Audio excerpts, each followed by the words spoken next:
Bonjour à tous et bienvenue autour de votre grande table du lundi. Le Liban, État ou nation inachevée, on en parlera avec notre invité aujourd'hui dans la grande table des idées. Retour sur cette crise économique et institutionnelle que connaît le pays depuis près d'un an avec le diplomate et juriste Nawaf Salam. Il signe chez Actes Sud un livre où il raconte le Liban d'hier à aujourd'hui et où il évoque ce drame que vivent les Libanais, le drame qui reste d'être des citoyens empêchés dans un État inachevé. Mais d'abord, un recueil de nouvelles, un roman en pièces détachées, préfère-t-elle dire, à l'occasion de la publication de Canoë chez Vertical. C'est l'écrivaine Maëlys de Kerangal qui est notre invitée et qui nous parle des voix qui habitent la littérature, des voix qui lui parlent à elle. Avec Maëlys de Kerangal, on est ensemble jusqu'à 12h30. Bienvenue à tous sur France Culture.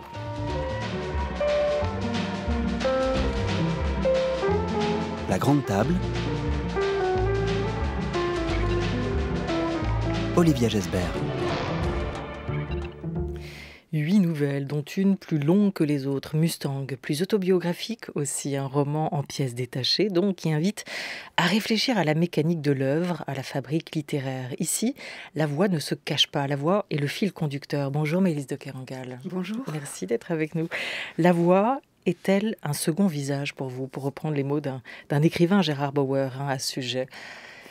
Qu'est-ce qu'on peut lire Oui, je pense que la voix est... Enfin, c'est même plus qu'un second visage. Je pense que c'est encore plus singulier qu'un visage. Je pense que la voix, c'est vraiment le lieu de l'irréductibilité de l'individu, de l'être. Et voilà, je pense que les voix fonctionnent effectivement comme des visages, mais peut-être aussi comme des empreintes digitales, peut-être même des empreintes ADN. C'est ce qui fait que nous pouvons dire qui nous sommes. Elles ne nous trahissent pas, même si elles s'altèrent, même si elles peuvent se brouiller, même si elles changent. On a tenté depuis quelques mois une expérience particulière qui est de parler, de s'exprimer avec des masques.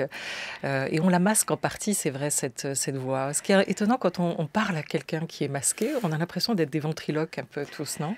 Oui, alors ce qui est incroyable pour moi, c'est justement d'avoir travaillé d'avoir écrit ce recueil d'histoires dans une période où, d'une part, le virus s'attaquait aux poumons, à tout l'appareil phonatoire, parce que finalement, la voix, ça n'est que du souffle qui est insufflé des poumons et qui vient faire vibrer nos petites cordes vocales. Donc, elle se trouvait quand même fragilisée par le virus en lui-même. Mais aussi, très vite, donc, toutes ces voix masquées, parasitées, voilées. Et alors, je me disais aussi le fait qu'on ne voit pas les bouches, c'est-à-dire vous parlez de ventriloquie, c'est-à-dire qu'on ne voit pas les mouvements des lèvres. Et ça trouble évidemment aussi l'écoute. Enfin, on a l'impression parfois d'être en face de personnes qui sont les sosies d'eux-mêmes, vous voyez, avec cette idée d'un dédoublement, d'un décalage des voix. Et ça a produit un monde vocal différent, sûrement, ce coronavirus. Oui, comme si la voix sortait de nos corps, était autonome presque, aussi par rapport au visage, par rapport à la bouche, qui normalement porte cette voix et cette identité à travers elle. Dans la nouvelle Ruisseau et Limaille de fer, l'une de ces 8 nouvelles, c'est la supériorité assimilée de la voix grave qui est démontrée. Dans l'extrait qui suit, l'écrivain Pascal Quignard, lui, se demande pourquoi les voix aiguës paraissent être les plus belles. Pourquoi est-ce la voix aiguë qui paraît la plus belle? Avant que nous parlions, non, plutôt avant même que nous ayons le souffle, avant même que nous pulmonions, dans le ventre de notre mère, nous entendons une voix qui résonne. Et c'est la voix de notre mère, elle est donc toujours soprano. C'est elle qui fait le lit de tout ce qui nous émeut au son de la musique. Et c'est pour ça, c'est pas moi qui choisis, vous voyez, c'est en nous, dans l'humanité, c'est le souvenir, c'est la nostalgie qui choisit la voix féminine comme son référent. Qu'est-ce qui distingue pour vous, Maëlys de Kerangal, la voix aiguë de la voix grave? À quoi vous les associez l'une et l'autre? Alors, pour le coup, je trouve que l'archive de Pascal Quignard, elle est magnifique, mais elle ne traduit pas forcément l'idée que les voix graves sont considérées comme étant des voix plus rassurantes. Ce sont des voix qui inspirent la confiance, la compétence, tandis que les voix plus aiguës portent une notion de fragilité. Elles peuvent être toujours un petit peu sur le point de se briser. C'est aussi les voix des grandes chanteuses d'opéra. Et c'est vrai que voilà, on balance entre eux cette idée de la compétence et puis de la manière de rassurer et puis de la fragilité. Et je me suis intéressée dans cette nouvelle à parler justement des voix de radio, parce que les voix très aiguës n'ont pas tellement de place à la radio, parce que précisément elles connotent quelque chose de fragile. Et en m'intéressant à toute cette histoire, j'ai appris par exemple que des femmes politiques comme Margaret Thatcher, mais aussi comme Ségolène Royal, avaient été assez critiquées pour des voix aiguës qui étaient considérées comme des voix qui n'étaient pas propres à exprimer quelque chose de stable, de rassurant. La première a pris un coach vocal pour baisser sa voix, et la seconde, Ségolène Royal, a été assez critiquée. On parlait même d'hystérie, vous voyez, c'était quelque chose qui est revenu. Mais pour moi, dans cette nouvelle, je plaide justement, un peu comme Pascal Quignard, pour qu'on foute la paix aux voix aiguës, qu'on laisse les ruisseaux de montagne s'élever, et qu'on n'essaye pas de recouvrir ces voix aiguës. Et les deux, il y a une espèce de controverse autour de cette question, une controverse qui prend en charge un peu aussi une question du féminisme dans cette nouvelle, entre ces deux filles qui se retrouvent. On aime rarement sa propre voix, on aime rarement sa voix, on a même du mal à l'analyser ou à l'étudier. Est-ce que vous avez essayé de travailler sur la vôtre, du coup? Est-ce que vous vous êtes enregistré? Est-ce que vous vous êtes reconnu? Qu'est-ce que vous avez découvert de vous à travers votre voix? Alors moi, j'ai fait du chant un peu. Et là, je travaillais beaucoup la question du souffle. Et je trouve que je suis tout à fait d'accord avec vous, c'est assez désagréable de s'entendre. Sa propre voix vous semble toujours être la voix d'un étranger, d'une étrangère, en l'occurrence pour moi-même. Et je n'aime pas du tout, mais comme tout le monde, on n'aime pas s'entendre sur des bandes enregistrées. Et je pense que travailler sa propre voix, ça serait pour moi, j'essaie de la travailler dans la phrase. En fait, c'est le lieu où je travaille ma voix, finalement, l'écriture.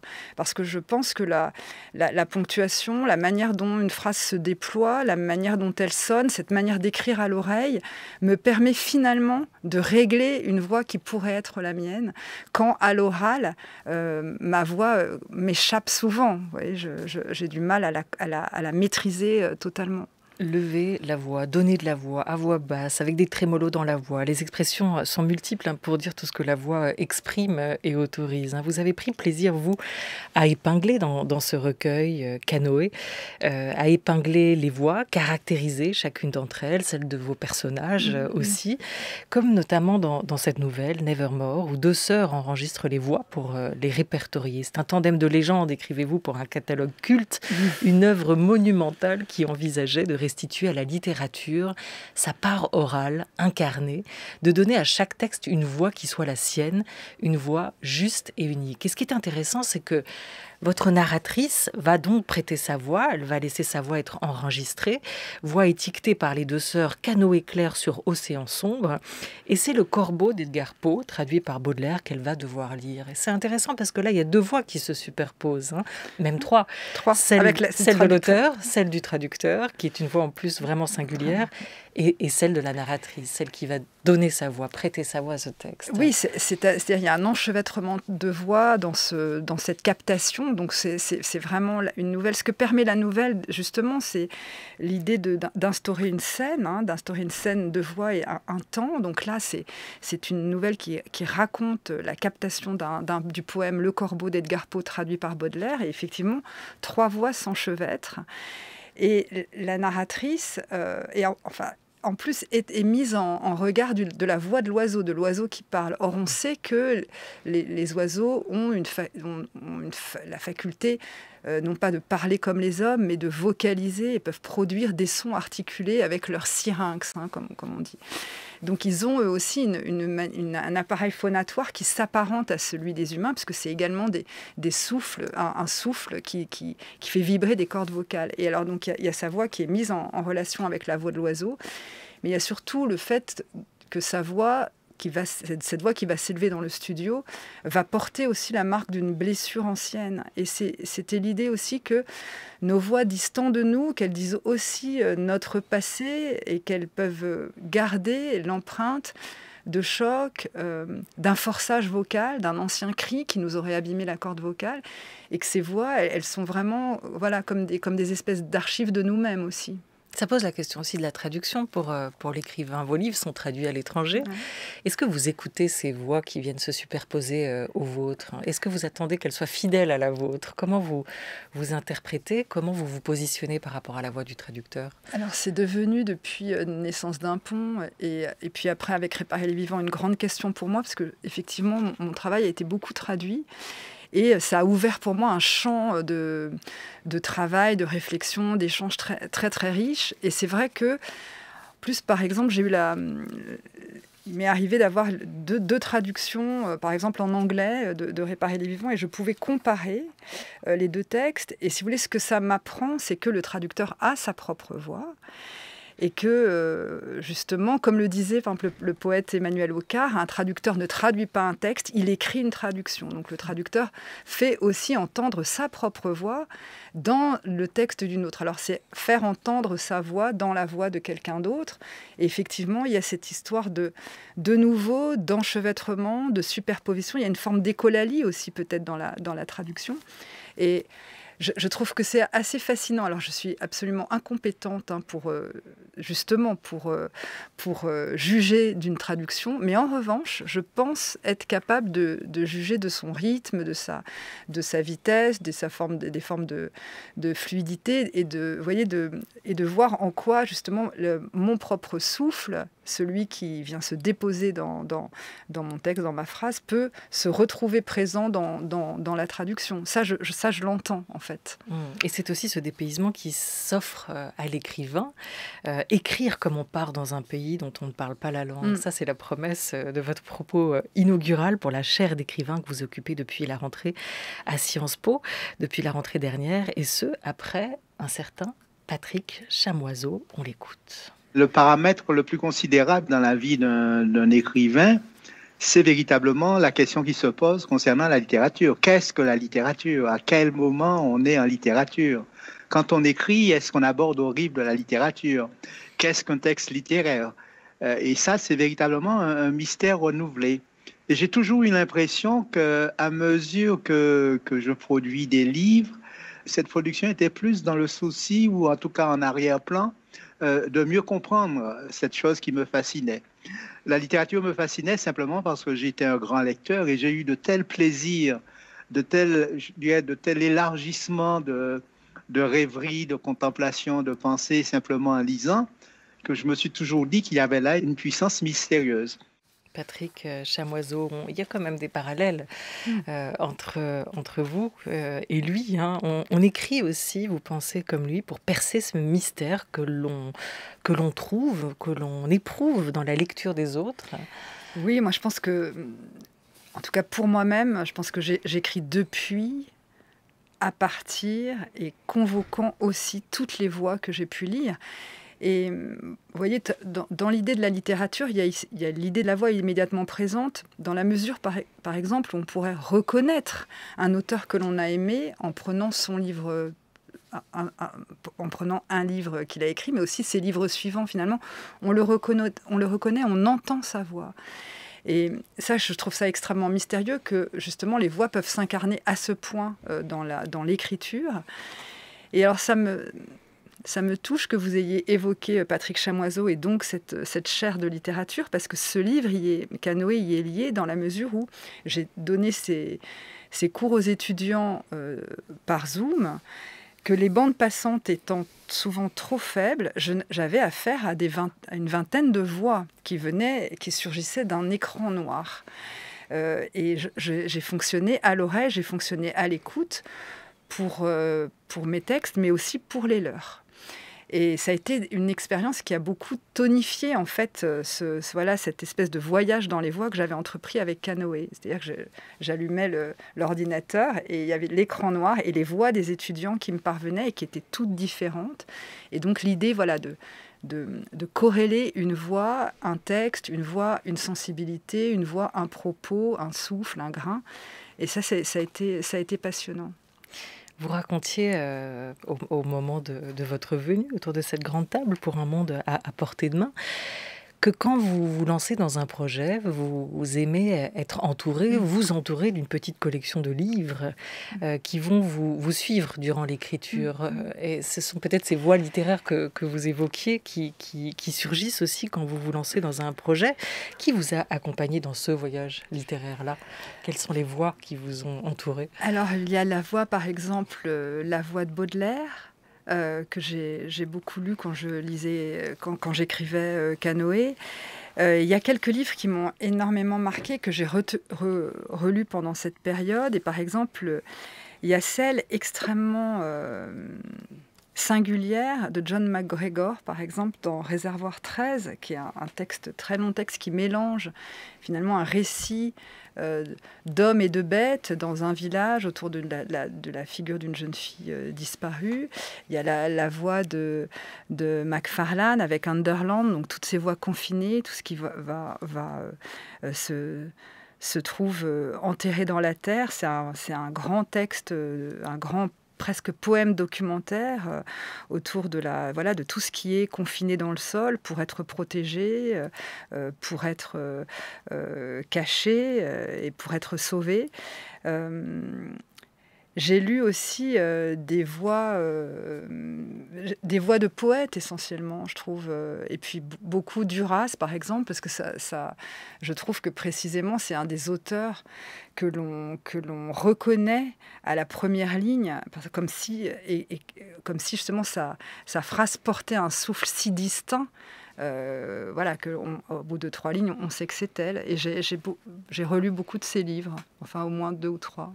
Et c'est 2 dates anniversaires, hein. Baudelaire, Marguerite Duras, on en parle beaucoup cette année et avec toujours autant de plaisir. Invitée jusqu'à 12h30, l'écrivaine, romancière Maëlys de Kerangal à l'occasion de la parution de ce recueil de nouvelles, Canoë, c'est chez Vertical. Et puis précisons aussi que Ni fleurs ni couronne est réédité chez Poche.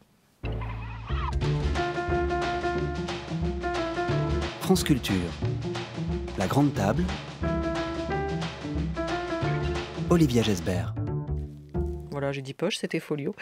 Mais en tout cas, c'est là. C'est réédité Ni fleurs ni couronne, votre livre paru en 2006 et qu'on retrouve aujourd'hui. Vous parliez de ces récits d'hommes et de bêtes.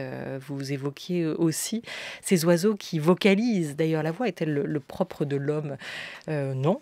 Et vous apportez aussi cette réponse dans Canoë. Il a fallu attendre qu'une jeune femme vienne observer les chimpanzés et s'assoie parmi eux dans les herbes hautes.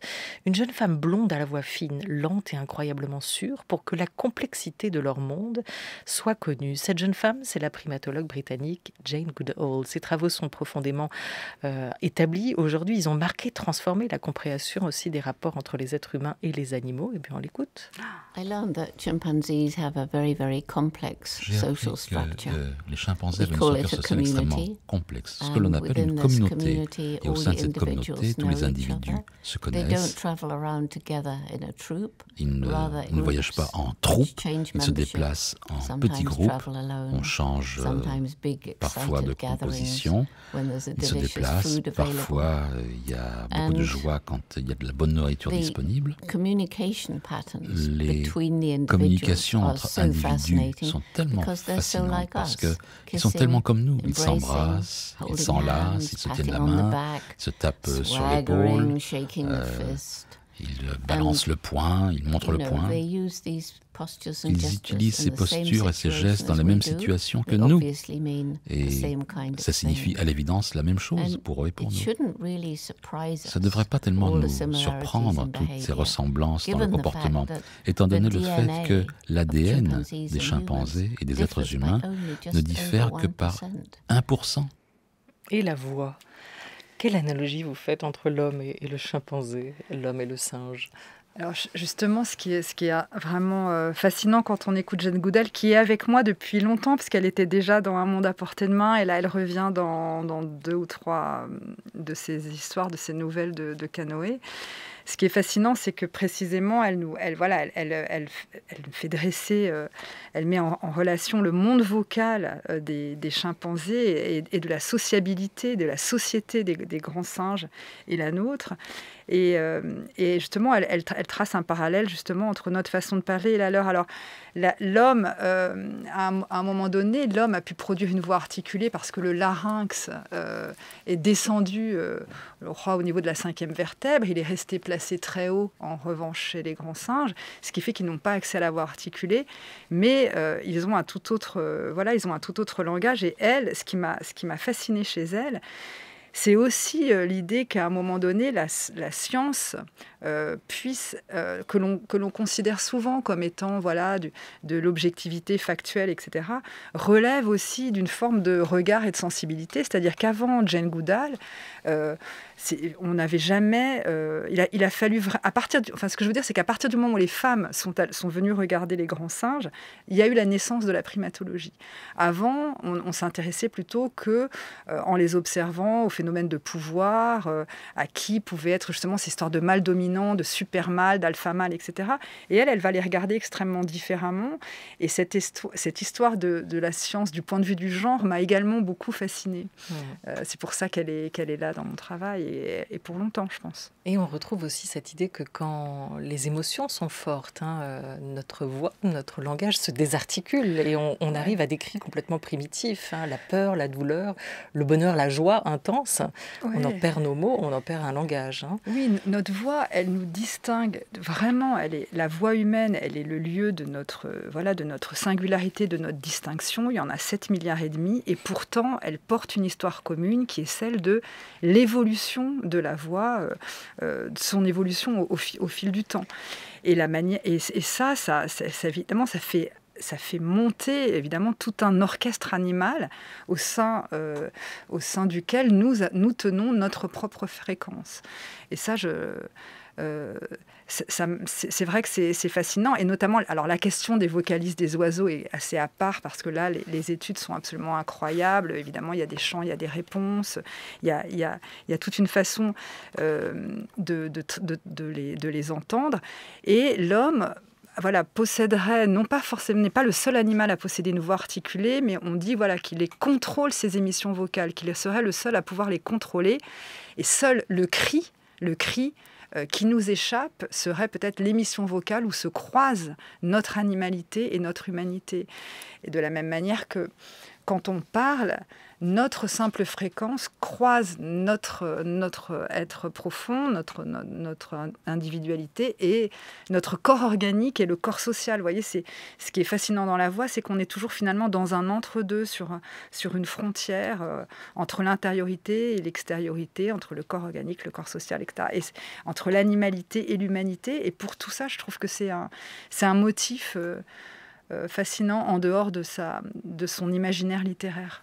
Comme l'héroïne de Mustang, qui est la nouvelle centrale de ce recueil, Canoë, Maëlys de Kerangal, vous avez vécu ailleurs, vous avez vécu au Colorado, comme elle, où vous avez pratiqué d'autres langues que la vôtre. Et d'ailleurs, cet anglais, il revient régulièrement d'une nouvelle à l'autre. C'est un autre fil conducteur de ce recueil. C'est aussi une autre communauté vocale que vous avez appris à découvrir. Et la question se pose de comment l'habiter. Dans Mustang, la narratrice comprend qu'il lui faut s'adapter, évoluer ou peut-être tout simplement changer pour y parvenir. Trouver sa voix comme écrivaine et la faire entendre, qu'est-ce que ça demande d'écrire au fond? Une liberté, une audace, du temps, celui d'être livré à soi-même, comme vous l'évoquez pour elle dans cette nouvelle? Je pense que ça demande d'abord un espace-temps, c'est-à-dire un lieu pour le faire et du temps pour le faire. Enfin, j'ai un espèce d'appréhension très, très concrète, évidemment, de cet acte d'écrire qui demande des conditions. Là, cette jeune femme est totalement déstabilisée parce qu'elle déjà déménage, va vivre dans un autre pays, un autre bain vocal, une langue où elle n'a pas de prise. Elle dit à un moment, la langue semble avoir fondu sur elle-même, c'est une langue très nasale, elle parle mal anglais. Le paysage aussi la déstabilise complètement et parfois, c'est dans ces moments de déstabilisation qu'on prend la liberté, on trouve un élan. Il y a une espèce de prise d'élan qui s'opère et ça, je crois, en revanche, que c'est très constitutif de la manière dont on se met à écrire. C'est-à-dire qu'il y a quand même une mobilisation, il y a quand même un élan qui tend vers l'autonomie, la liberté, une forme d'expression qui est évidemment l'expression de soi. J'ai écrit cette histoire, cette nouvelle Mustang qui occupe quasiment la moitié du livre. Parce que, réfléchissant à ces histoires de voix, je suis revenue vraiment sur le temps où, dans ce voyage, j'avais pour la première fois écrit, et finalement, est-ce que j'avais pas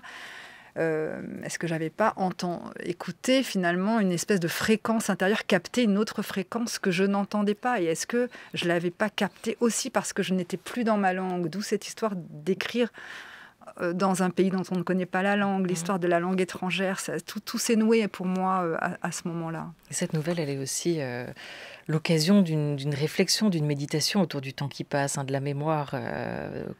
Là, il y a une femme, Cassandra, qui tient une boutique de pierre, la Colorado Magical Stones. Comme votre narratrice, on sent que vous saisissez ce petit éclat d'amazonite pour tenter d'y lire le passage du temps. Et ce passage du temps, il est présent dans une autre nouvelle très très belle intitulée « Un oiseau léger » qui met en scène le dialogue entre un père et sa fille. Ils sont à table, elle lui demande d'effacer la voix de sa mère sur le répondeur du téléphone de l'appartement. Épouse de l'un, mère de l'autre, Rose est morte aujourd'hui, il y a 5 ans, 1 mois et 27 jours. Bonjour, vous êtes chez nous, mais nous n'y sommes pas. Voilà ce qu'elle disait sur ce message de répondeur. Est-ce qu'on peut faire parler les morts au présent? Ça, c'est une question que vous posez aussi dans ce recueil de nouvelles et qui est très belle. C'est le pouvoir de la voix. Hein. C'est insensé, celui de garder les morts en vie. Hein. Oui, ce qu'il y a d'extrêmement troublant, c'est qu'une voix enregistrée, elle est toujours anachronique. C'est-à-dire qu'on ne distingue pas le passé. Elle est toujours au présent, si vous voulez. On ne distingue pas si elle a été, par exemple, enregistrée il y a 1 semaine, il y a 1 heure ou il y a 20 ans. Elle est toujours au présent. Et étant toujours au présent, elle est totalement anachronique.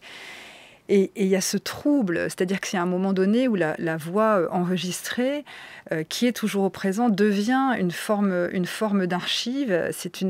Dans cette histoire-là, le narrateur, c'est la seule histoire où le narrateur est un homme, ne peut pas se défaire de la voix de sa femme qui est morte. Mais ce qui blesse sa fille, c'est que précisément, à chaque fois qu'elle l'entend, elle l'entend au présent et ça la met dans un temps où sa mère est en vie alors que sa mère est morte. Et elle doit la partager. Distorsion du temps. Et elle doit la partager. C'est pour ça qu'elle va finir par l'enregistrer sur son téléphone et l'archiver juste pour elle, juste pour lui, l'effacer de ce répondeur qui est en fait cette voix, l'interface, qui garde le nous, l'interface entre le eux et le reste de la société. Maëlys de Kerangal, merci beaucoup à vous d'être venue autour de cette grande table. On n'aura pas parlé du genre, de ce genre de la nouvelle, courte ou longue, dont l'écrivain colombien Juan Gabriel Vázquez nous disait que c'était peut-être le meilleur format, la meilleure forme pour tenter de faire surgir une vérité éphémère qui donne forme à toute une vie. On retrouve cela dans votre livre Canoë, paru chez Vertical. Merci.